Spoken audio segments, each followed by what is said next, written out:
Apa kabar bro? Kita ketemu lagi. Kabar luar biasa. Coach Tom. Oke. Thank you so much for having me. It's always fun having you. Tapi bro, gue ngundang lu kesini karena saya punya pertanyaan yang kontradiktif. Kontradiktif? Iya. Biasanya kan gue mau tahu atau ngajarin orang-orang cara sukses gitu ya. Oke. Cuman kayaknya kalau orang diberikan sesuatu yang berbeda itu lebih dilihat gitu bro. Lebih ditonton. Lebih tonton. Ya orang ketakutan tuh lebih tonton gitu. Jadi gue mau tanya satu hal bro. Gimana caranya supaya kita jatuh miskin? Wah. Dengan cepat. Dengan cepat lagi. Gimana caranya supaya kita jatuh miskin dengan cepat? Atau gimana caranya supaya kita jatuh miskin di tahun 2023? Terserah lu deh, mau tahun berapa. Pokoknya gimana caranya supaya kita jatuh miskin? Wow. Gitu. Ini pertanyaannya berat nih. Karena pasti banyak hater. Jadi ini gue mau nanya dulu nih, kenapa jadi pertanyaan nih? Kenapa harus jadi cepat? Apakah karena tahun depan akan menjadi tahun yang sangat baik buat kita semua? Saya tidak berani jawab. Karena kalau saya mau bilang resesi diserang banyak orang. Sini. Kalau saya bilang tidak ada resesi, tiba-tiba resesi saya nanti diserang. Gitu kan. Jadi mendingan kita tidak pernah tahu apa yang akan terjadi di depan. Cuman harga iPhone naik pak.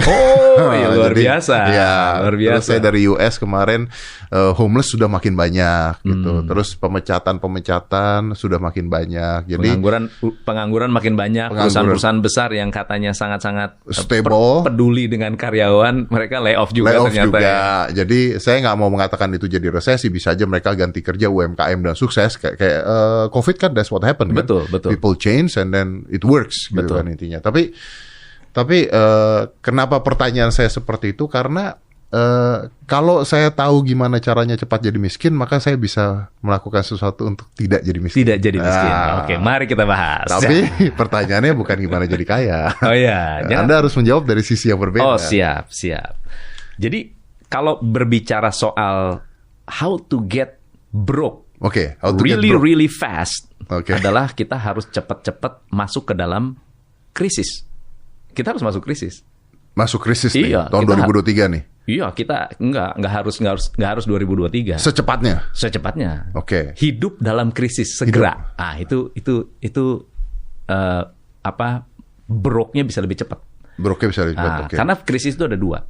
Satu adalah you're doing something sudden. Jadi ada sudden crisis. Kaget. Ya, sesuatu yang mengagetkan. Nah, yang kedua adalah smoldering crisis. Apa itu? Smoldering itu krisis berkelanjutan. Oh, lama. Krisisnya berkepanjangan. Kelamaan. Ya, itu dia. Simpanan habis.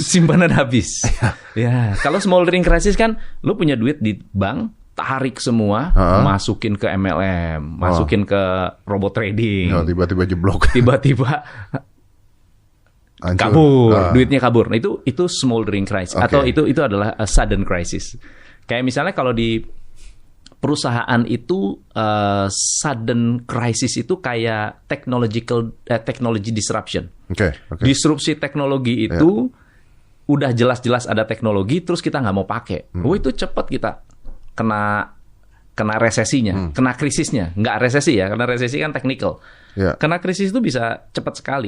Orang punya handphone, punya WhatsApp, jangan dipakai. Udah itu hidup kita cepat sekali untuk jatuh karena tidak terputus dengan komunikasi di luar kan. Kalau smoldering crisis adalah krisis-krisis yang bersifat berkelanjutan, berkepanjangan. Misalnya kita bikin produk cacat aja terus. Bikin produk cacat, customer bakal komplain. Nah, setelah komplain mereka retur, minta duitnya balik. Sebanyak-banyaknya melakukan itu, cepat banget kita bakal masuk ke dalam jurang krisis. Tapi sorry nih Coach Tom, saya balik ke pertanyaannya, maaf ya. Ini kan kalau Anda bicaranya tadi sebagai kalau produk kan company ya. Kalau saya bicaranya individu. Nah, gimana caranya seorang individu jadi miskin secepat-cepatnya? Pertama, memelihara rasa takut. Dia harus keep hidup dalam ketakutan. Jadi kalau orang hidup dalam ketakutan akan jatuh miskin? Akan jatuh miskin. Contoh hidup dalam ketakutan? Contoh. Kalau orang takut, dia akan melakukan banyak hal yang irrational. Irrational itu bisa percaya sama orang, percaya investasi yang bodong, atau kemudian dia percaya nih sesuatu yang Orang pikir, wah pokoknya kalau figur otoritas bilang begini, gua ngikut. Ada motivator bilang, oke, invest aja di robot trading. Dia akan ngikut karena dia sebetulnya tidak punya standing point. Dia nggak punya prinsip. Nggak punya pemikiran sendiri. Nggak punya pemikiran sendiri. Dia nggak punya prinsip, nggak punya pemikiran sendiri, dan tidak punya pengetahuan. Hidupnya ya kalau orang takut kan fight or flight. Either dia atau dia freeze. Atau dia freeze. Atau diem. Dia nggak, udah deh gue nggak ngapa-ngapain. Takut investasi, takut gerak, takut ketemu orang, takut itu. Itu akan membuat hidup dia cepat sekali untuk self-fulfilling prophecy. Karena takut krisis, kena krisis, dia bilang pembenaran, bener kan tuh kan ada krisis. Gue juga udah bilang, gue udah takut sama krisis. Terus dia nggak bisa ngapa-ngapain. Terus dia nggak mau ngapa-ngapain dan nggak bisa ngapa-ngapain. Oke, karena dia sudah takut dulu. Karena udah ketakutan duluan. Nah, ketakutan itu menyebabkan orang-orang bisa illogical, melakukan sesuatu yang nggak rasional aja. Karena tidak rasional, dia akan masuk ke jurang yang kedua, get rich quick. Jadi mencari balik lagi masuk investasi bodong, masuk. Betul. Dan teman-temannya itu dong. Teman-temannya itu. Gimana caranya supaya lebih cepat lagi nih gue kaya dia? Bagaimana cara? Karena gini, kalau orang takut, kan ada manusia itu kan punya dua motivasi ya.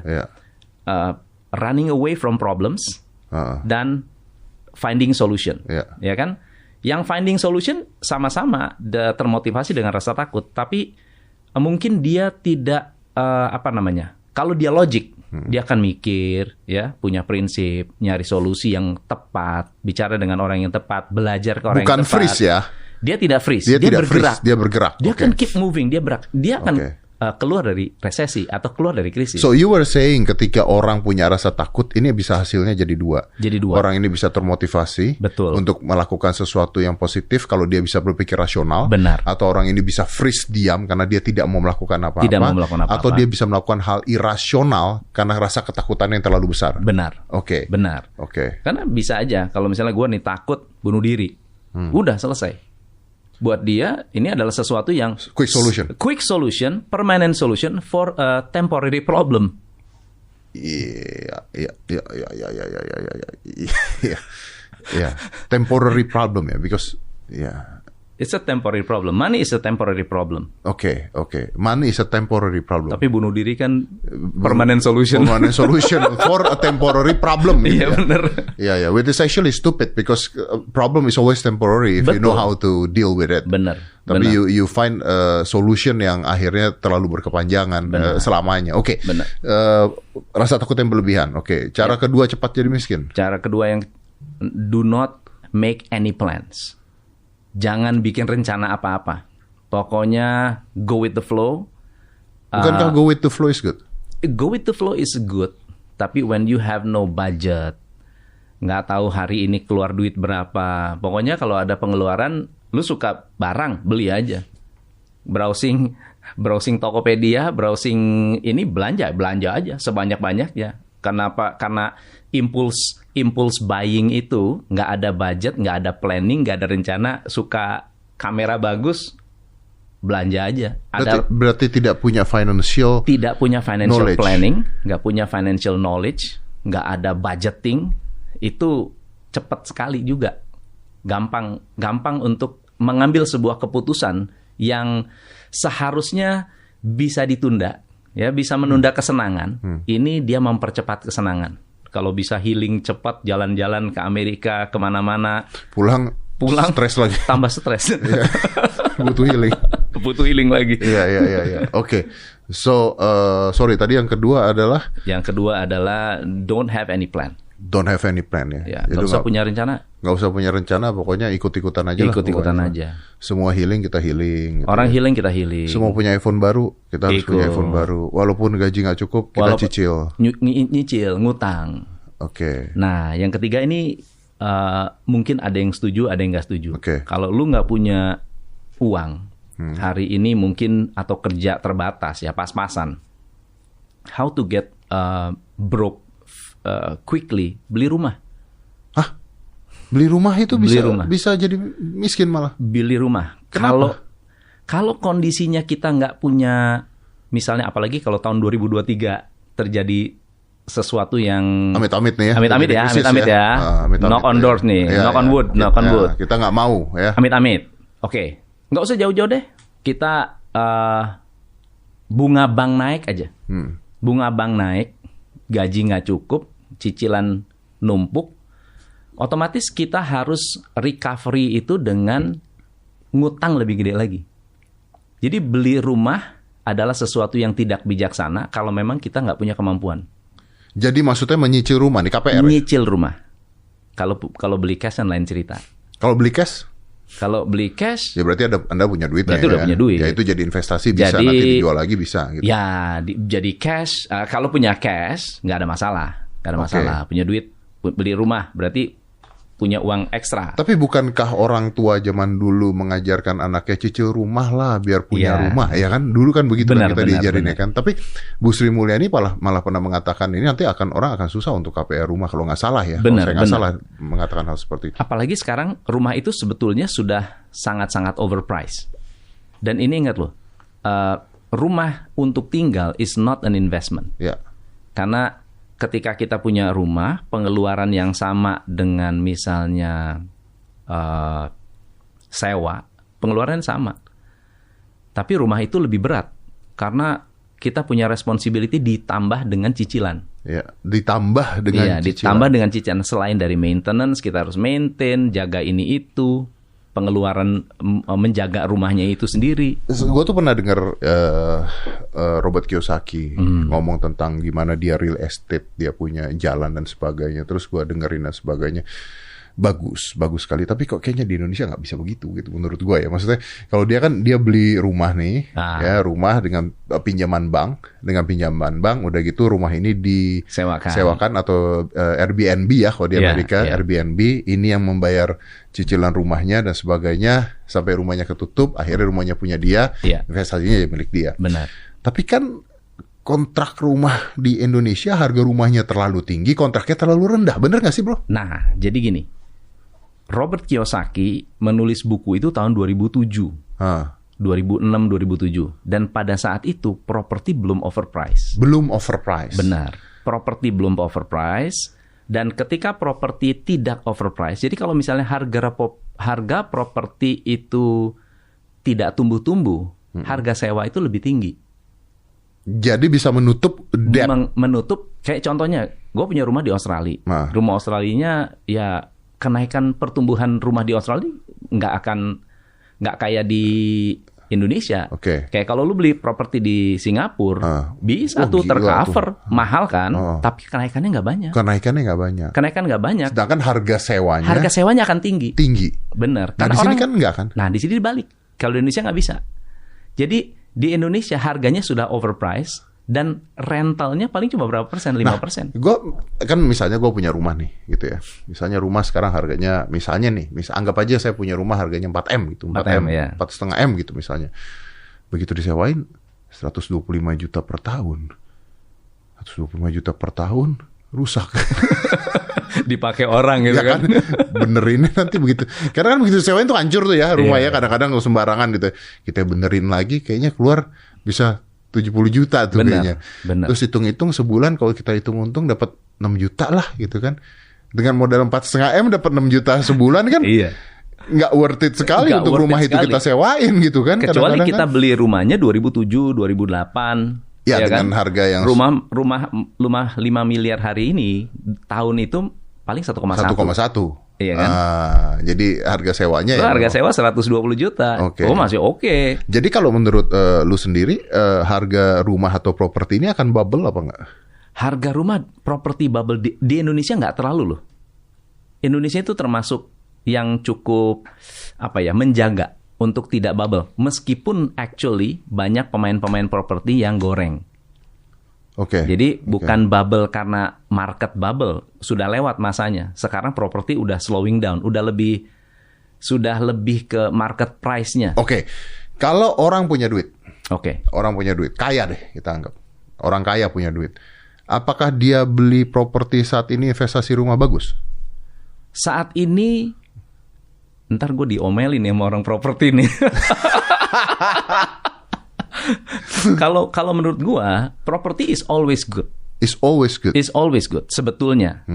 Kalau kita mau keep it for 50 years, it's always good. 50 years. Ya, 20 tahun, 30 tahun is always good. Asal jangan HGB. Lu 20 tahun, 30 tahun lu mesti continue the contract. Nah, tapi kalau misalnya kita berbicara soal properti misalnya dekat pantai, 20 tahun, 30 tahun lagi itu pasti akan harganya naik. Capital gain wise ya. Jadi secara capital gain dia akan naik. Nggak seperti kalau misalnya kita di tengah kota harganya udah sangat tinggi, mendingan ya nyewa aja, nyari rumah yang dekat jalan raya. Oh iya, kalau itu sewa untuk tinggal. Tapi kalau untuk investasi, apakah sekarang membeli rumah adalah hal yang positif?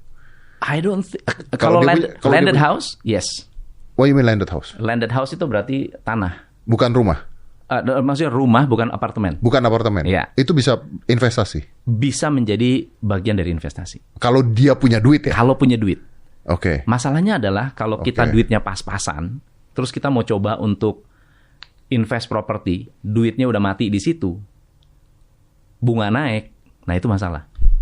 Karena lu ya yang tadi balik lagi lu harus cicil rumahnya juga, terus bunganya naik dan dia nggak liquid. Nggak bisa dijual hari ini juga. Nggak bisa. Makanya itu jadi apa ya? Jadi uang mati di sana. Akhirnya banyak yang BU, jual rumah BU tulisannya. Jual rumah BU, pas dijual pun rugi. Cicilan belum selesai. Akhirnya duitnya cuma buat bayar bunga cicilan. Banyak yang begitu kan? Exactly.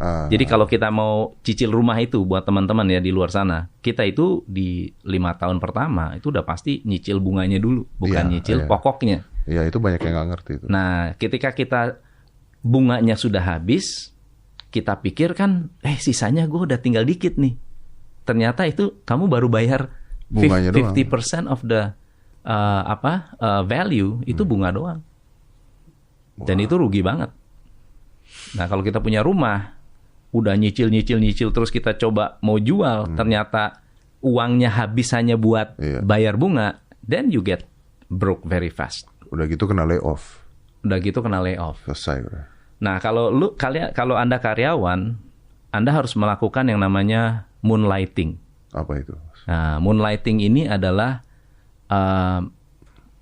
punya kerja sampingan atau perusahaan dalam perusahaan.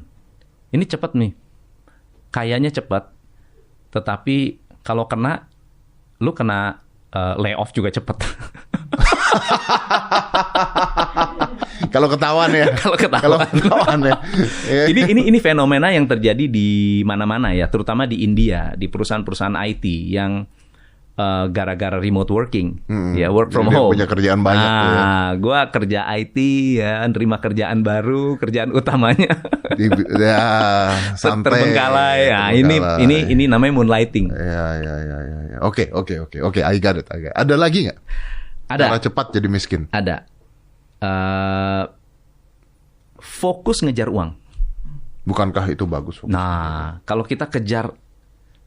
kita mengejar bisnis atau mengejar pelayanan, uangnya datang.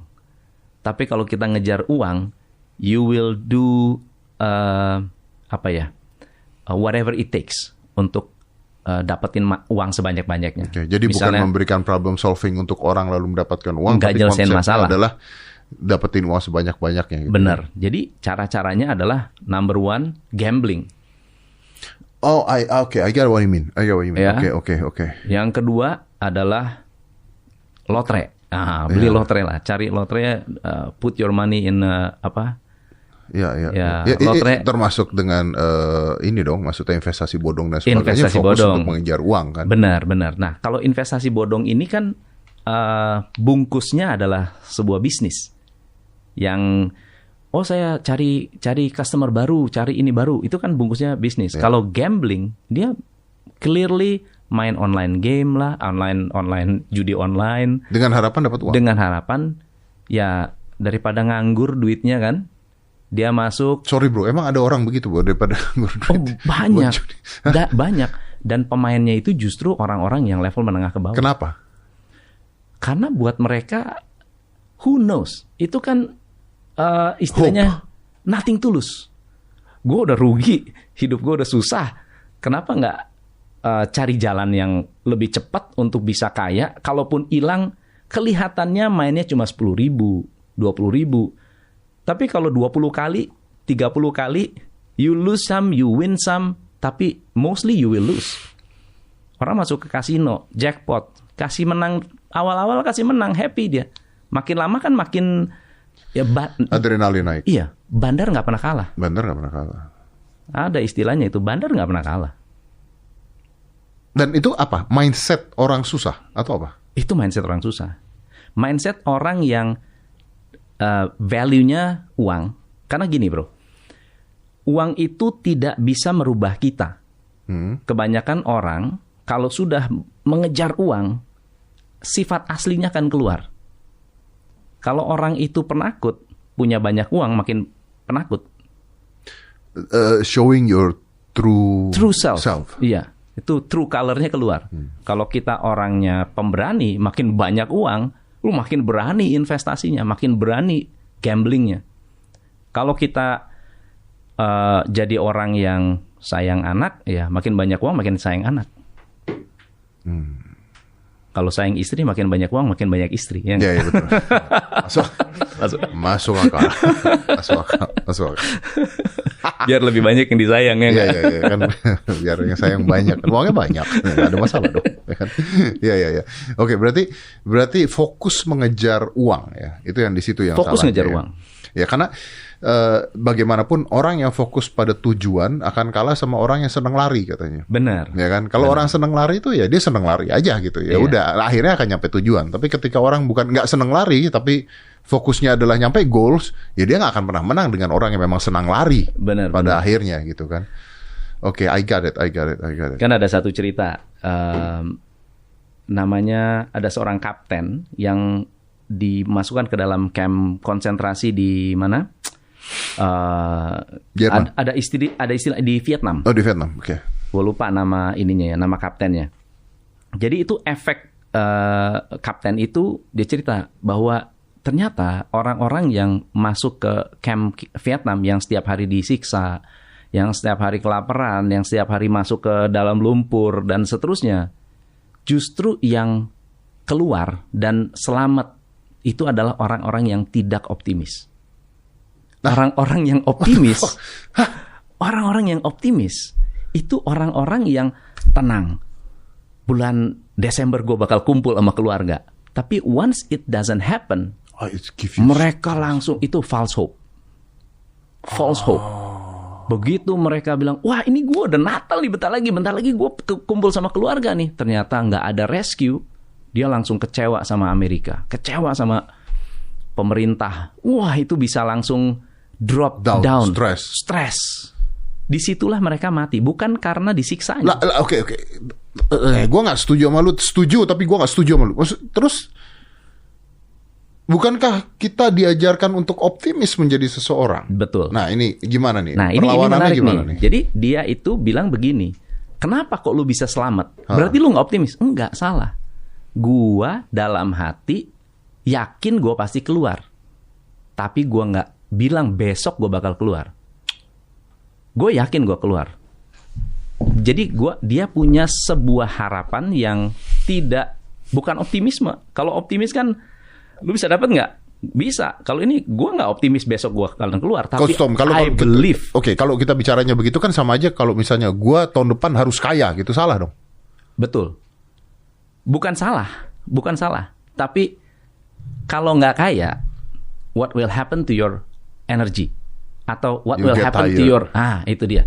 Kalau tahun depan lu misalnya, gue mau ngejar 1 triliun ya, tahun depan gitu kan. Terus ternyata lu nggak capai. Apakah you will lose your hope? Atau enggak? Nah ini masalahnya kan, kita losing hope-nya itu. Yeah. Nah, never lose hope, walaupun situasinya itu... lu nggak ada alasan buat punya hope. Ya, tapi kalau Anda taruh goals-nya terlalu nyata di depan Anda. Betul. Dan itu tidak tercapai, ini yang jadi masalah. Orang jatuh miskin akhirnya. Betul. Ya, semua orang yang pengen gini, gua harus punya uang sekian, begitu nggak dapat, dia akan memikirkan berbagai macam cara. Bisa rampok, bisa nodong orang. Pokoknya gua kejarnya, gua pengen dapat uang itu. That's the problem. It's the same thing with ketika gua nge-gym gitu sama anak gua nge-gym juga. Gua selalu bilang sama dia, nggak usah bandingin diri lu sama orang lain. Nah, benar. Lu bandingin sama diri lu di kaca yang kemarin. Nah, Just be better yourself. Ada kemajuan nggak? Tapi bandingannya lu yang kemarin. Jadi nggak usah naruh goals, besok gua harus segede ini, harus segede ini.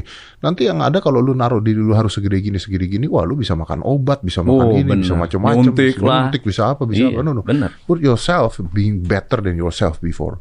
Harusnya seperti itu kan ini taruh. Setuju banget. Setuju. Dan memang akhirnya kadang-kadang kita tuh dimotivasi sama orang, Anda bisa kaya. Kayak gampang aja gitu kayak. Bener. kayak mak lu. Bener kayak duit tinggal minta doang. Iya. Tanpa ngasih masalahnya apa gitu. Ini untuk jadi kaya nih masalahnya apa gitu. Makanya gue suka ngomong bahwa the key of success. Gue pernah ditanya sama orang, lu nanya sama gue, maksudnya key of success itu apa? What is the key of success? Very hard, man. Very hard. I cannot jabarin satu-satu. It's difficult. Shit, very hard. Karena kompleks kan. Bener banget. Kita nggak bisa loh mengatakan kunci sukses itu kerja keras, nggak bisa. Kerja pintar, nggak bisa. Kita bilang pendidikan tinggi, nggak bisa. Kita bilang luck, nggak bisa. Sistem yang gue bingung. Very kompleks itu. Makanya kalau Dr. Angela itu bilang kan grit. Grit itu kombinasi dari segala macam sifat baik manusia. Itu masuk situ. Itulah, lu mau sukses ya, semua sifat baik harus ada. Iya. Ya kerja keras, ya harus disiplin, ya lu mesti termotivasi, ya lu mesti istilahnya sampai orang dalam itu. you have to willing to sacrifice. Ya harus lu mesti melakukan itu semua. Jadi nggak bisa mengatakan satu kunci sukses. Nggak bisa satu kunci sukses. Iya, nggak bisa. Iya. Kunci kesuksesan setiap orang punya jalurnya sendiri, dan yang menarik adalah nggak ada satu jalan doang. Itu masalahnya. Kalau orang berpikir sukses itu cuma satu jalan, that's a problem.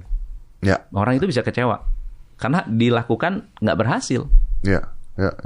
Dan mereka merasa bahwa mereka tidak layak untuk nggak layak jadi sukses. And they don't want to try any other things because they think it's not worth it.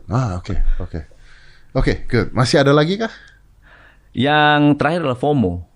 Ini adalah satu fenomena yang sekarang terjadi di anak-anak Gen Z, milenial, nggak mau ketinggalan. Fear of missing out. Orang lain main kripto juga. Kripto bukan kripto katanya hancur ya, Pak? Hancur lah. Hancur ya? Hancur, tapi it will go back. Saya potong masalah ini, nanti kita nyambung lagi ke sana. Ketika kripto sekarang berantakan, kalau saya sebagai orang awam nanya Anda, apakah saatnya beli, Pak? Saatnya beli untuk Bitcoin. Untuk Bitcoin. Jadi kita berbicara kripto, Bitcoin itu kan sudah punya track record ya. Kalau bicara Bitcoin, ini jangan didengar nih. Jangan didengar. Ya, ini anggap aja kita menghayal ya. Anggap menghayal. Tiba-tiba enggak, kan kita we never know ya. We never know, benar nggak ya? Jadi waktu Bitcoin harga $4.000 itu sudah sangat tinggi sekali, dan orang bilang it will never go even higher dari itu, dan akhirnya ngedrop. Ngedrop ke angka 2.000-2.500. Habis itu banyak yang bilang, wah, it will never go back. Kalau orang yang ngerti tentang tentang blockchain, dia pasti akan lihat, oh ya, Bitcoin itu siapa, ada di mana, posisinya di mana. By the way, Bitcoin akan ini belum turun habisnya nih. Berarti akan turun lagi? Ini belum, iya. Ini bakal lebih dalam lagi. Turunnya. Nah, kalau Bitcoin turun, semua altcoin ancur-ancuran. Tapi salah satu cara untuk bikin kaya dari koin sebenarnya bukan dengan membeli Bitcoin. Habis? Menciptakan koin. Mining atau apa? Enggak, bikin koin. Oh. Lalu itu ada yang you say buy crypto. I said buy crypto. Jangan belilah pokoknya. Di komen lagi gue, Dad. Kurang ajar nih si Monsun. Kurang ajar nih. Ya, nah itu jangan termotivasi untuk membeli kripto, mesti mengerti kita beli apa, fundamentalnya ada di mana. Nah, that's a problem yang FOMO. Iya. Kita bikin koin banyak yang FOMO. Iya, iya dong. Itu kita memanfaatkan, ya nggak? Pokoknya by the way, bikin koin is very easy, bro. Iya, gue tahu. Bikin koin itu, ya it's a matter of 30 minutes lah. Om Deddy punya koin.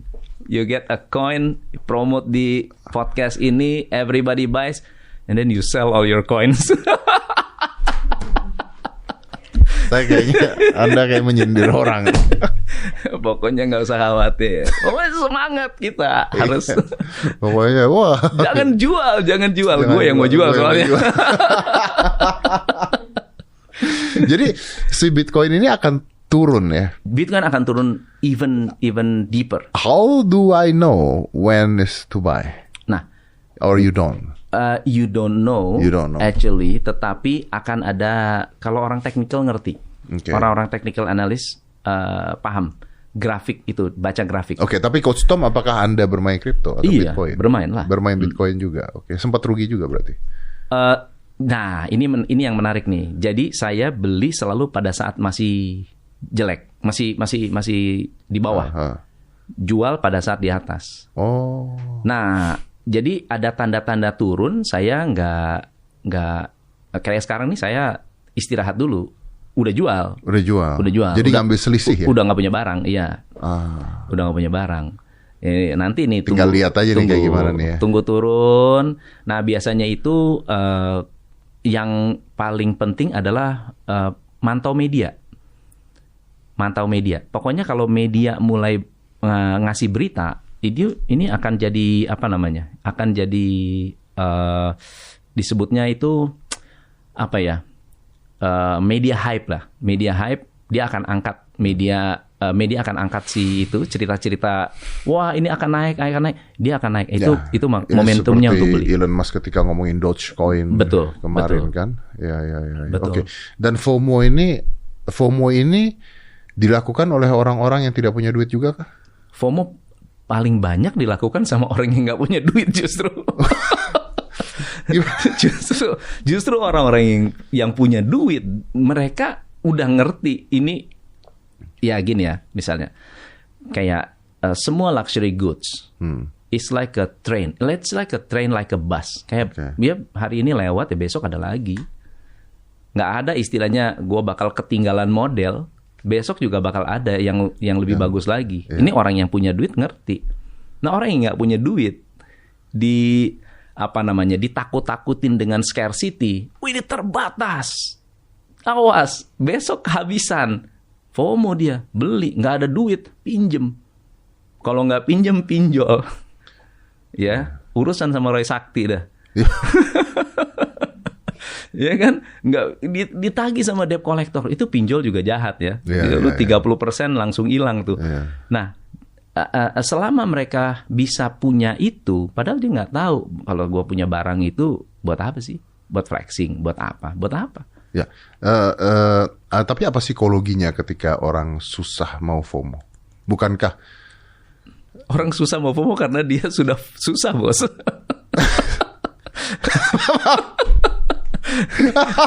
Terus mau nggak ada yang dibanggain, nggak ada yang gue banggain ya. Kalau gue at least gue pakai. Itu healingnya mereka.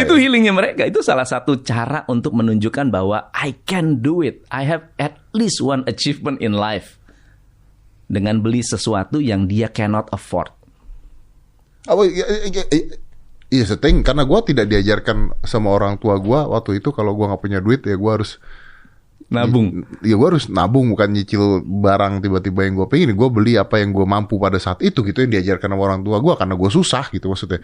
Tapi kayaknya ya mungkin karena sekarang dengan sosial media orang lihat orang lain punya ini pamer itu, ya jadi FOMO kan akhirnya orang they want to get something that they want to get something, dan mereka punya idola kan.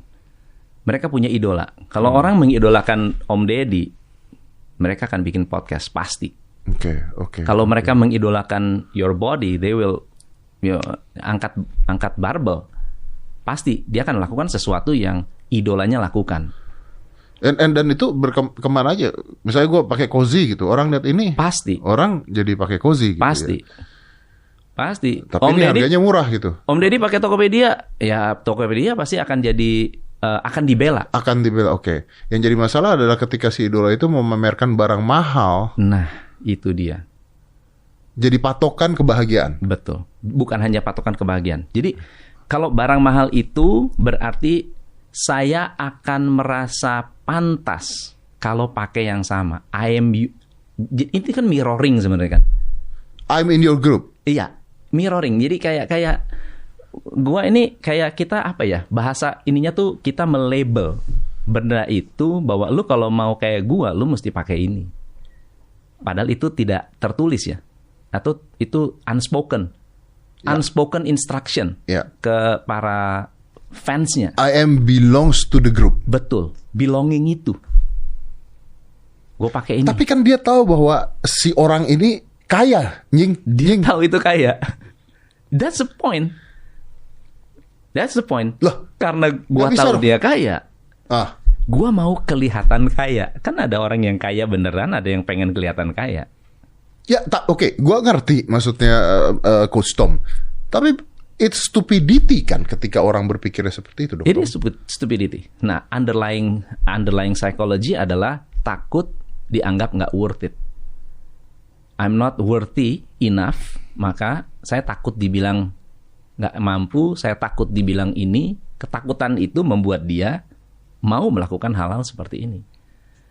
Oke, so I think gue punya kata-kata yang bagus, tapi gue jadi lupa ngomongnya. Jadi, dia meminjam sebuah brand atau barang menjadi personifikasinya. Personifikasi dia. Nah, have you done that before? Pernah nggak? Coba, lu pernah nggak? Lu idola sama siapa? Misalnya idola dengan aktor. Iya. Gue pernah ngeliat satu kungfu gitu misalnya. Film, misalnya Stallone pakai jam tangan apa, terus gue jadi pengen jam tangannya. Exactly. And itu kan satu mirror. Ya. Tapi saya mampu beli jamnya, Pak. Nah, itu kan lain. Lah, lo gini dong, bro. Nggak bisa dong. Kalau gue nggak mampu, gue nggak akan beli. Kan karena gue tahu bahwa gue nggak mampu dong. Itu kan yang harusnya kita berpikir dong. Tapi enggak. Gue yakin lu kalaupun nggak mampu, kalau lu punya goal, lu pengen mencapai sesuatu, you will do something untuk achieve that level. Even though lu harus nyicil per bulan. Even though lu nyicil, cari uang, cari pinjaman, you will do that. Oke, why this is happen? Saya tahu why this is happen karena yang tadi kita udah jelasin dari Instagram lah, dari sosial media atau dari maksudnya artis-artis selebriti dan sebagainya. Tapi why this is happen? Why the phenomena happen dalam pengertian apakah orang tua tidak mengajarkan anaknya? Apakah karena orang tuanya tidak mampu mengajarkan? Atau sosialnya atau sekolahnya? To be honest, menurut saya orang tua ngasih contoh. Orang tua ngasih contoh. Menurut saya orang tua ngasih contoh. Dan banyak orang tua yang hari ini yang tidak benar-benar deliver parenting dengan benar. Banyak banget. Karena mereka adalah anak ngelihat orang tuanya. Orang tuanya yang ngefans sama artis kok, bro. Orang tuanya ngefans sama artis. Dia do stupid things. Ya, dicontoh lah sama anaknya. Setelah ada social media, ini berlaku untuk generasi-generasi yang bukan generasi orang tua kita, bro. Orang tua kita mungkin kerja keras, ya, generasi yang mengajar kita fight, ayo, lu mesti sekolah tinggi, ya, get a job gitu kan. Kita dulu digampar orang tua aja. Iya kan, bener kan? Kita apa-apa. Zamannya kalau sekarang coba lu digampar orang tua, orang tua dituntut. Orang tua aja dituntut, disu sama anaknya. Kalau karena si orang tua itu juga memainkan peranan dalam hal mungkin mereka membeli sesuatu yang they cannot afford with other people's money juga. Oke, I have a question then ya. Oke. Aska ini anak yang paling sulit untuk gue dandanin. Oke. Ya. Contohnya paling sederhana. Dia pernah pakai sepatu bolong, Pak, jempolnya. Cuek tuh ya? Pergi ke sekolah selama 2 bulan. Gue tahu gara-gara gue pagi-pagi mau pasti pergi, cepet-cepet gue ambil sepatu dia, gue pakai karena ukuran kita sama. Gitu. Tiba-tiba jempol gue keluar, Pak.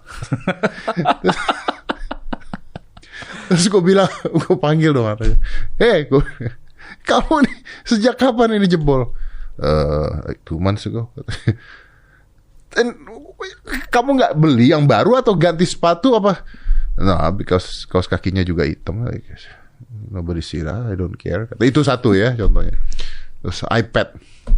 Dia tuh punya iPad yang dari zaman iPad. Wah, udah nggak tahu udah iPad berapa deh pokoknya deh. Itu layarnya. Lu tau nggak kalau belah udah. Bukan belah, mending kalau belah. Yang udah biru sebelah tau kan? Oh iya, udah rusak deh screen-nya. Biru sebelah gitu kan. Gue bilang, Cak, kamu nggak mau ganti iPad? Enggak lah, ini kalau dimiringin masih bisa dilihat. Ini masih bisa dilihat. Jadi kalau beli baju, nggak pernah beli baju mahal. Cuma beli baju mahal tuh cuman sekali gara-gara dia kepengen ada sesuatu yang dia pengen, tapi nggak pernah. Oke. Sekarang my questions to you. Kenapa dia tidak FOMO? Gua rasa karena dia mendapatkan kasih sayang yang sangat cukup sehingga dia tidak perlu membuktikan dengan cara yang lain. Karena bisa atau karena dia tahu bahwa kalau dia mau bisa. Satu itu. Bisa kan? Bisa. Tapi ada banyak orang tua yang translate love into things. Misalnya contohnya, karena gue sayang anak gue kasih lu sepatu. Karena gue sayang anak gue, tapi gue nggak kasih perhatian. Gue nggak kasih waktu. Bener nggak? Gue nggak kasih waktu. Rusak ya, bisa ngata-ngatain orang di sosmed. Betul. Sampai anak bisa bilang, Mama. Anak gue juga pernah sih ngomong. I wish we were rich. Kurang ajar nggak? Anak gue umur 5 tahun. Ngomong 6 tahun bilang, ayo Ma, I wish we were rich. Gue tersinggung bro. Iya.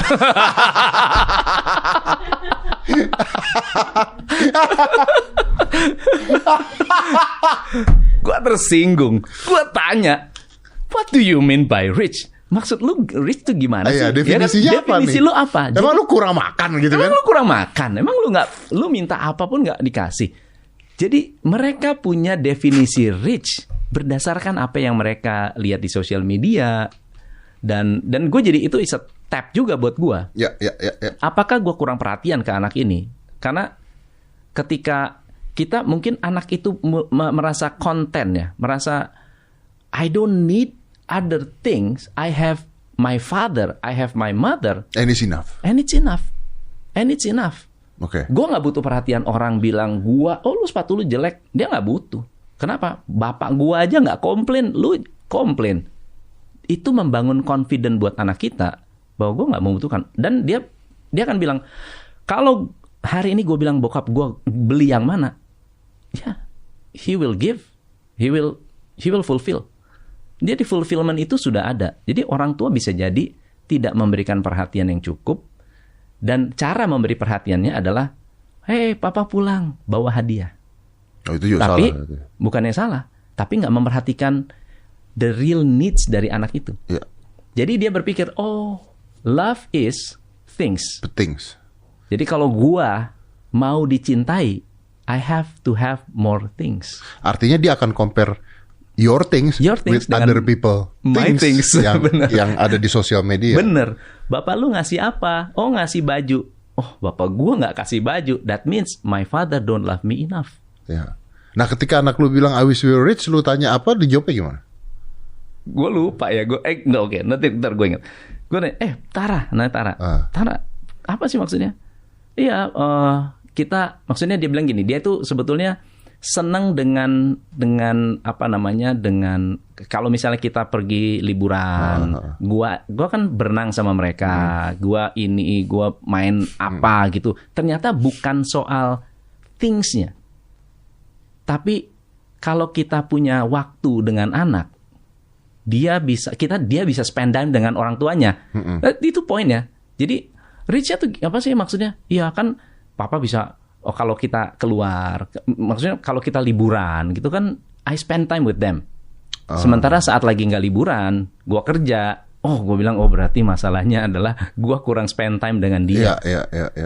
Jadi gara-gara gitu, ini apa? Karena kalau scary banget. Karena gitu. Otak dia kalau lu kaya lu gak perlu kerja kan, lu bisa main sama dia gitu kan ya kan. Bener. Oh gila, scary banget ya. Jadi sekarang gue mulai mikir, ya gue harus make time buat mereka, main, ya belajar. Gue bener-bener fully 100% present untuk mereka.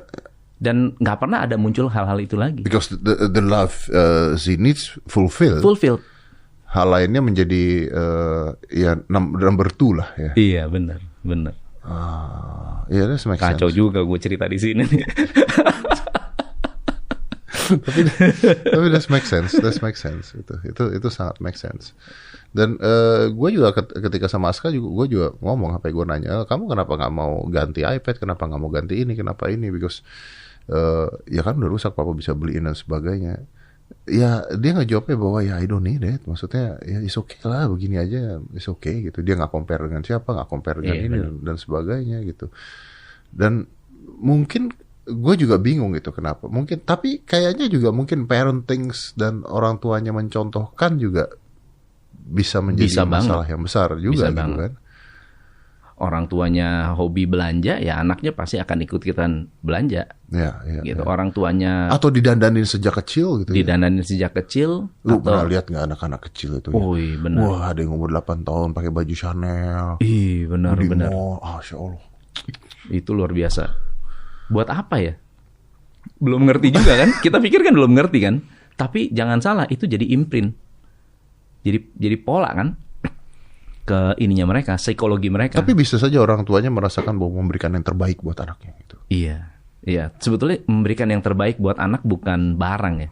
Harusnya kasih sayang. Value. Dia kerja keras. Kalau gua sama anak gua, lu habis makan cuci piring. Neneknya selalu bilang, kasihan anak kenapa digituin. Nggak bisa. This is the value.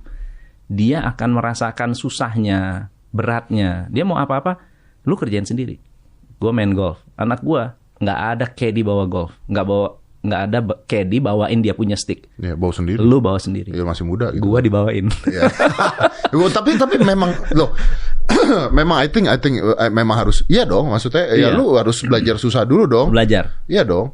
Karena kan hidup nggak semudah itu. Kalau kita udah memberikan itu kemudahan yang dari awal sudah mudah. Bener. Begitu dia merasakan sesuatu yang tidak mudah, I'm sorry to say ya, begitu kita nggak ada atau begitu serius, betul. Kita tiba-tiba nggak sukses atau kita kan nggak pernah tahu roda kehidupan. Si anak ini stresnya kayak apa karena dia nggak pernah ngerti apa. Entitlement. Jadi mereka merasa gue ini I don't have to work hard. Gue pasti dapat. Iya, kita mati aja pusing mereka. Bisa. Lu harus kerja keras, nggak bisa. Benar. Banyak orang tuanya mati anaknya bangkrut. Bener. Iya. Gue tuh udah 4 tahun. Aska ulang tahun tuh nggak gue kasih kado. Oh. Karena sekali gue tanya apa, dia nggak pernah. Enggak lah, apalah gitu. Ya udah, terus gue kadang-kadang gue beliin sesuatu terus karena gue nggak tahu dia suka apa, gue beliin sesuatu terus dia nggak pakai juga gitu. Terus gitu. Nah ini yang paling lucu. Jadi yang masalah si iPad hancur itu. Dia pada saat ulang tahun gue beliin iPad yang baru, nggak dipakai sama dia. Dia pakai iPad yang lama. Terus Papa bilang, ini ya, kamu nggak ganti. Papa banting ini iPad. Karena udah ada yang baru gitu. Maksudnya, ini kan udah dibeli ya. Kalau lu nggak pakai, ini kan saya tidak jadi investasi dong. Iya, ini jadi buang duit. Terus memang masuk akal. Oke, here is Pa. You want me to change to the new iPad? Sure. Transfer all the data please. I don't want to do that. Kurang ajar. Ingat ya Pak, I don't ask for it. You want me to change, you transfer the data, I'll use it. Gue gak bisa ngomong, ya juga gue nyuruh dia pindah gitu kan. Jadi berarti untuk memotivasi Aska bukan dengan goal, tapi dengan cares, love, fears. Ya, dia kalau lu nggak sampai begini, lu consequences. Kenapa gue nggak mau pindah? Ya gue nggak mau repot lah. Ya, nggak mau repot. Dia nggak mau repot, ya. Dan it's enough. Kan sebetulnya yang paling itu mahal. Juga salah kan sebetulnya. Tapi gimana dong? Sebetulnya nggak juga. Nggak juga. Karena gini, justru yang paling mahal dalam. Jadi orang yang paling kaya itu bukan orang yang punya banyak uang, tapi orang yang merasa cukup. Itu kaya tuh. Gue merasa cukup. Gue merasa apa yang gue lakukan ini it's enough. Masalahnya kan gue pengen get more and more. Jadi udah dapat 1 juta, pengen 2 juta. Udah dapat 2 juta, pengennya 10 juta. Sampai di titik uang itu, ada titiknya tuh. Kalau kita udah punya uang sekian, uang itu doesn't matter anymore. Ada titiknya. Explain. Jadi, ada studi yang mengatakan kalau misalnya kita sampai kita punya satu level kekayaan tertentu, biasanya $1 juta misalnya. Let's say $1 juta itu 14 miliar ya? Ya, 14 miliar misalnya. Okay. Money is no longer an issue. Jadi artinya kita tidak lagi bekerja untuk nyari uang, tapi bekerja untuk your first million, your first billion misalnya contohnya ya. Itu kelihatannya susah. Tapi the second million itu sebetulnya enggak. Yeah, because you already know how to achieve. You know how to achieve it. Yeah. You open a lot of doors to get that. Betul. Yeah. So, tapi kalau kita belum mencapai itu gimana? Kan feeling kita kayaknya gue kurang terus. Nah, itu yang bikin kita jadi merasa miskin. Nah, kalau kita miskin, pikiran kita miskin, kita attracting kemiskinan. Kalau you feel enough, you're attracting abundance. Kita bisa. Tapi bukankah if you feel enough, then you don't have motivations to grow? Nah, itu dia. Jadi memang kalau kita pikir if you don't feel enough, artinya gini. Oh ya, saya merasa cukup. Oke, saya merasa cukup bukan berarti kita can stop. That means ini kan menyerah namanya. Tapi kalau kita berbicara I feel enough, tapi saya tidak terpengaruh sama sekali dengan FOMO tadi. Gua merasa dengan apa yang gue lakukan cukup. I have my goals. Gue punya goal. Gue nggak harus punya ini sekarang. I can have this sometimes. Jadi goalsnya berubah. Goalsnya bisa berubah. Bisa berubah. Goalsnya bisa berubah lebih gede. Tapi at this point dia nggak terbebani. That's the point. Ya. Oke, tadi Kosto mengatakan di titik tertentu. Ada jumlahnya nggak? Nggak ada. Ada sebetulnya. Cuma gue lupa. Ada angkanya. Jumlahnya? Ada jumlahnya. Jadi orang itu kalau udah punya uang sekian, selanjutnya uang itu sudah tidak lagi kayak motivasi yang luar biasa gitu. Donald Trump misalnya cerita money is only a game. Udah uang itu udah ya itu is a game. Dia bukan lagi motivation gitu. Tapi untuk yang di bawah itu pasti motivasi masih ada. Untuk gue mesti punya uang sekian, mesti punya cicilan rumah sekian, ya pastilah. Which is nggak salah dong. Which is nggak salah. Nggak salah kan? Nggak salah. Oke. Jadi artinya orang kaya itu punya kepentingan yang berbeda ya? Iya, pikirannya beda. Pola pikirnya itu beda. Ya. Gue selalu mengatakan bahwa tadi gue sempat ngobrol sama teman gue. Tadi pagi gue sempat ngobrol sama teman gue. Dia nanya sama gue, maksudnya lu iya nggak? Lu adalah orang yang meyakini uang bisa membeli kebahagiaan nggak? Dia bilang gitu sama gue. Kayaknya nggak ya, dia bilang gitu. Terus gue bilang, gini bro, gue bilang, uang, gue yakin satu, uang bisa ngebeli waktu. Gue bilang, money can buy time. Gue bilang, karena dalam pengertian gue banyak hal yang bisa dipersingkat karena adanya uang. Betul. Gitu, maksudnya pekerjaan kita, ya apapun kan, itu apapun kan. Dan kalau kita use the time-nya right, it can get happiness gitu. Betul, maksudnya. Betul. Jadi money can get happiness, iya, tapi nggak semudah itu gitu. Ada jalannya dulu untuk to get the happiness gitu maksud gue. Karena because money can buy time. Karena sebenarnya yang gue pernah bahas juga di mana-mana, yang jadi concern dari orang-orang kaya atau orang-orang punya duit adalah kan satu adalah to get more time, health. Betul. Gitu kan, larinya kan. Betul. Nah, uang ini memang tidak bisa mungkin head to head dengan kebahagiaan. Money itu bisa membuat kita lebih banyak option. Makanya kita jadi bisa lebih bahagia. You have more option. If you don't have money, you don't have any option. Itu ada problemnya. Lu harus bisa bahagia dengan apa yang lu punya. Tapi when you have money, you have option. You bisa bahagia di dalam bajai juga lu bisa bahagia, ya nggak? Yeah. Tapi kalau punya Ferrari kan, kenapa enggak? Kalau punya Mercy, kenapa enggak? Gitu. Dan feel safe ya? Ya, feel safe. Ya. Maksudnya gue tidak perlu, gini, misalnya gue bisa jalan-jalan ke Amerika loh, gitu ya. Tapi karena gue tahu gue bisa jalan-jalan ke Amerika dan duit gue banyak, ketika gue jalan-jalan ke Bogor gitu, ya buat gue juga nggak ada masalah. Iya, benar. Gue mampu kok gitu, maksudnya. Benar. Ada otak itu, ada pikiran itu. Betul. Sedangkan orang yang hanya bisa jalan-jalan ke Bogor akan bermimpi, kapan gue ke Amerika? Gitu kan. Jadi akhirnya kebahagiaannya akan dibandingkan. Kalau ini kebahagiaannya ya gue udah happy aja, nggak ada masalah juga. Gitu. Nah, buat orang-orang tertentu yang belum kaya, dia harus pinjam mindset yang itu. Nah, gimana tuh Dia mindset? pinjam mindsetnya bahwa kalau gua mau, gua juga bisa ke Amerika, cuma nggak sekarang. Kalau gua mau, gua juga bisa. I believe. I can. Kan gua cerita sama lu, gua believe gua bakal ketemu lu. I believe. Deep in my heart, gua pasti bisa ketemu. Kapan gimana? I don't know. I don't know, tahun 2005 kan gua. Iya, kita sempat ngobrol di awal-awal kemarin ya. Gua nggak tahu kapan, tapi I believe in my heart. Sama, gua rumah Kelapa Gading. Waktu itu gua masih kerja, gaji cuma berapa? 8 juta paling. Rumah Kelapa Gading 1,5 miliar, 2 miliar. Gua bilang one day gua bakal punya rumah di sini. And it happens. Gimana caranya nggak tahu tuh pada saat itu. Nggak tahu. Itu dia. Itu yang namanya apa ya? Harapan yang lu udah tahu lah. Lu kayak ya Tuhan bicara sama lu pasti bisa lah. Lu nggak usah khawatir. Kekhawatiran itu yang sebetulnya membuat orang itu restless. Harusnya nggak usah khawatir. Tapi kan ketika belief, gue agree. Tapi I need to debate you ya, for sure. We need to believe bahwa kita bisa achieve something. Betul. Tapi gimana caranya orang yang susah, uang nggak punya,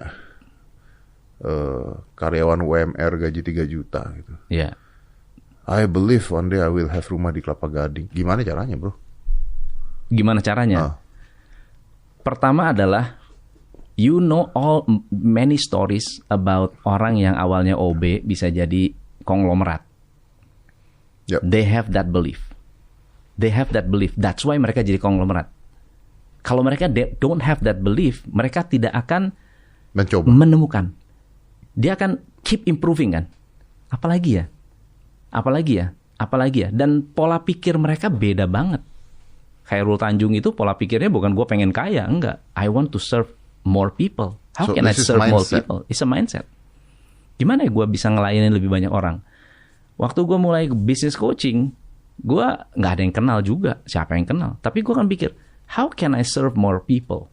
Gimana caranya gue bisa layanin lebih banyak orang? Gimana caranya orang bisa lebih tahu ilmu ini yang bisa gue share ke banyak orang? Kalau ada yang suka, syukur. Kalau nggak suka, it's my mirror. Itu adalah tab buat gue. Berarti I'm not delivering the right value ke marketplace gitu kan. Nah, pada saat ya kita fokusnya adalah delivering value, lama-lama juga orang tahu, lama-lama kenal, dan we get there somehow. Tapi kan you need to have the value. We need to have the value, and we need to have the belief bahwa we will deliver the value. Gue ketemu banyak orang kaya, pertanyaannya, gimana caranya lu bisa jadi konglomerat? Dia bilang, integrity. Bukan how you can get rich quick, tapi lu deliver what you say. That's it. Then, trust will come. Lu dapat percaya. Orang percaya, oh lu orangnya bisa dipercaya. Om Deddy ini, why do people trust you? Because you deliver. Bener nggak bro? Integrity. Because you deliver. Tapi kalau lu mau ngejar uangnya, ya lu bisa. Tapi temporary. Nanti saatnya lu tidak melakukan atau tidak deliver what you say, people will get disappointed dan nobody will trust you anymore. Sama dengan orang-orang ini, sama dengan OB yang tadi. Gua OB, gua nggak punya apa-apa. Gua punya, I have small dreams, punya rumah aja, nggak usah punya rumah di Pondok Indah, nggak usah. I have small dreams. Gua pasti punya rumah. Dan gua sekarang deliver my service untuk membuat orang happy. Gua dipercaya dan itu akan jadi bola salju. Trickle-nya, bola saljunya akan kan ada istilah tipping point sama snowball effect. Kalau kita susahnya apa sih? Saat kita nanjak kan, saat kita nanjak ketemu tipping point, and then somebody atau somehow delivery kita atau cara kita bekerja, cara kita menjalankan bisnis itu dipercaya orang, jadi snowball. Dan snowball itu lu nggak bisa berhenti. Kita mau berhentiin aja nggak bisa. Kita bilang stop, jangan order saya lagi, nggak bisa. Tapi artinya kan lu juga harus adding value, exactly. value. Harus knowledge lu, pengetahuan lu harus nambah, investasi pada diri sendiri. Pada diri sendiri. Basicnya kan. Harus. Itu yang sebetulnya namanya self awareness. Kita aware dengan kelemahan kita tahu kita kurangnya di mana, kita keep growing. Ya, gue melakukan, bukannya kita nggak bikin kesalahan, justru karena kita banyak kesalahan, banyak yang mungkin pernah ngomelin kita berubah. Kita melakukan sesuatu dan membuat orang di luar sana menikmati value yang kita berikan. Wow, tapi ya, it's a very good story, tapi it's like 1 in 100,000. That's why yang kaya dikit, bro.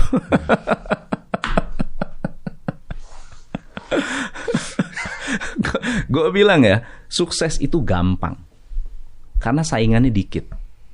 Not many people willing to sacrifice their life untuk achieve that success. Really? Iyalah. Sukses itu gampang karena saingannya dikit. Karena orang yang mau sukses dikit. Yang mau sukses banyak, tapi yang mau go through the process nggak banyak. Ya. Makanya mau bisnis itu mau bersaing gampang. You do more than your competitor. Udah gitu aja. Ya, karena yang mau push through the pain tidak banyak. Benar. YouTube channel. Gue punya YouTube channel. Dulu orang bilang, oke, kita posting YouTube seminggu sekali. Gue bilang, kenapa harus seminggu sekali? Kalau gue bisa tiap hari, kira-kira gimana? Nobody knows what will happen. Tapi gue yakin kalau rajin itu bisa mengalahkan pinter. Gue percaya. Jadi gue posting tiap hari tuh. YouTube channel 2017 kali. Gue pernah di-ban, YouTube channel hilang. Udah subscriber banyak, hilang. Di-ban sama si YouTube, gue nggak tahu kenapa. Masih bego. Kemarin sempat kena itu strike. Oh, sempat kena strike. Iya, sempat kena strike. Gara-gara gue live streaming, terus ada video orang lain muncul di itu PowerPoint gue. Oh. Jadi ada gambar video orang lain. Gue nampilin video cerita tentang apa. Gue tampilin video, cuma berapa second doang. Oh iya, karena kayak langsung blok, kayak dipikir ini. Dan itu live streaming gue di YouTube. Oke. Langsung kena strike. Oh nggak, strike langsung, strike 1. Tapi gue lapor sama Adrian. Oh iya. Aman. Udah, ya, aman. Besoknya lepas. Aman. Besoknya lepas. Gue setiap hari gue posting YouTube konten every day. Dan itu bukan podcast kayak begini. Podcast kayak begini kita mungkin nggak pakai edit dikit-dikit ya. Itu kan gue full konten yang mana gue mesti potong, gue potong sendiri, ya video sendiri, semuanya ngerjain sendiri. But every day I do it consistently. Dalam 6 bulan dapat 100.000. Terus and then ya bergerak terus sampai sekarang. Ya push through the process ya. Push through the process. Ini sama seperti cerita yang ada percobaan tentang ada 10 orang disuruh bikin Gucci. Ada 10 orang disuruh bikin Gucci, dikasih waktu. Jadi klub A dan klub B, dua-duanya disuruh bikin Gucci, dikasih waktu misalnya 10 hari. Yang klub A disuruh bikin sebanyak-banyaknya, yang klub B diminta bikin nggak usah banyak, tapi yang penting sebagus-bagusnya. Ternyata yang paling bagus adalah yang buat sebanyak-banyaknya. Ketika ditanya, loh, kenapa bisa yang buat yang paling bagus ada sebanyak-banyaknya? Karena tiap hari buat. Make sense. Make sense. Jadi makin lama makin pinter. Makin pinter. Kalau yang ini, gue harus buat bagus nih. Konsentrasinya benar, ke bagus. Ini tiap hari buat. Perfeksionis ya. Iya. Nah, itulah masalah orang perfeksionis dengan orang-orang yang ya gue lakukan aja. Iya, because karena lakukan aja. Lama-lama dia jadi pinter. Iya, karena dia terus saya bikin kan. Make sense. Iya. Oke. Makanya ada orang bilang you will fail in business many times. But kenapa? Because you only need one business yang survive. Oh, wow. Oke. Ya lu coba aja banyak bisnis gagal, udah nggak apa-apa, fail fast, it's okay. Because you only need one right. You can do many wrong decision. You only need one right decision. It's enough in your life. Very good quote, sir. Ya. Wow, oke. Kita ngobrol udah 1 jam lebih. Gila. Nggak nyangka. Coach Tom. Thank you. Tapi emang selalu menarik bicara dengan Coach Tom ini. Jadi tonton juga YouTube-nya nih. Namanya apa Coach Tom? Tom MC Ifle. Tom MC Ifle. Nah, itu kalau mau belajar bisnis atau belajar apa semuanya tuh, atau perusahaan-perusahaan yang mau pakai jasanya beliau untuk bantu tentang pemikiran bisnisnya, beliau nih jago banget lah, luar biasa lah. Gue baru ngeluarin buku. Pinjam bukunya. Oh, mana? Tapi buku ini masih terbatas, hanya untuk kenapa? Orang tertentu saja. Kenapa tidak di... Jadi ini buku menolak mati lawan pandemi. Jadi selama pandemi, gue nulis pelan-pelan sambil interview banyak pengusaha. Ada 30 orang. Oke. Nah, yang berhasil pada saat COVID? Yang berhasil, yang survive. Jadi selama pandemi itu, gue interview orang-orang yang lu ngapain aja. Ada dokter, ada pengusaha Indomaret, apa sih yang mereka lakukan sehingga mereka bisa survive di masa pandemi. And that's the result. Cerita. Okay. That's the story. Sebagian ada yang gue tulis berdasarkan pengalaman gue juga di klien-klien. Ini bukunya ya, judulnya Menolak Mati Lawan Pandemi. Oke. Nah, ini dijual di mana, Coach? Dijual masih di kantor, masih di kita. In-house. Oke. You produce this yourself? Iya. You kita produce punya this yourself? Publishing sendiri. Punya publishing sendiri. Jadi kalau someone want to get this and to buy this? Bisa order ke Instagram lah. Ke Instagram? Oke, ke Instagram. Berapa duit? 200.000. 200.000. Tapi sekarang masih belum dijual. Lah, gimana? Belum. Dia nanti ke Instagram aja ntar. PO. Ya. Oke. Ini kalian bisa belajar. Gue udah terbitin, udah habis untuk relasi doang. Oh. Ini terbitnya udah 2 bulan 3 bulan yang lalu. Berarti sementara ini baru hanya sebagai merchandise. Merchandise. Ntar dijualnya ntar. Orang pingin nanti gimana dong? Ya, ini kayaknya ke IG aja IG. Ntar gue bisa follow up. Menolak mati melawan pandemi. Nah, ini kita nggak pernah tahu nih, pandemi bisa datang kapan aja. Pandemi belum tentu penyakit juga ya. Benar. Resesi bisa jadi pandemi juga. Tuh another pandemi kalau amit-amit terjadi. Semuanya nggak pernah tahu, tapi di setiap pandemi itu pasti ada orang sukses yang tambah sukses. Setuju. Jadi ini cerita-cerita kisah-kisah orang sukses yang tambah sukses, atau bahkan mungkin orang biasa yang jadi sukses gara-gara pandemi. What move that they do to survive and to be successful in the very difficult situations. Exactly. That's the mentality-nya yang mesti baca. Mentality-nya harus dibaca. Ya, mentality-nya yang luar biasa. Coach Tom, thank you. Ditandatanganin lagi buat saya nih. Iya, wah, it's such an honor. Thank you, brother. Thank you, brother. So sukses terus ya. It's always an inspiring every time I talk to you. Dan mudah-mudahan ini bisa ngebuka jalan pikir teman-teman semua ya. Walaupun judulnya bagaimana cara miskin cepat. Tapi kalau kita tahu cara miskin cepat, maka kita bisa berusaha supaya tidak mengikuti langkah-langkah tersebut, supaya kita tidak jatuh miskin cepat. Yes. Thank you. Let's close this. 5, 4, 3, 2, 1. And close the door.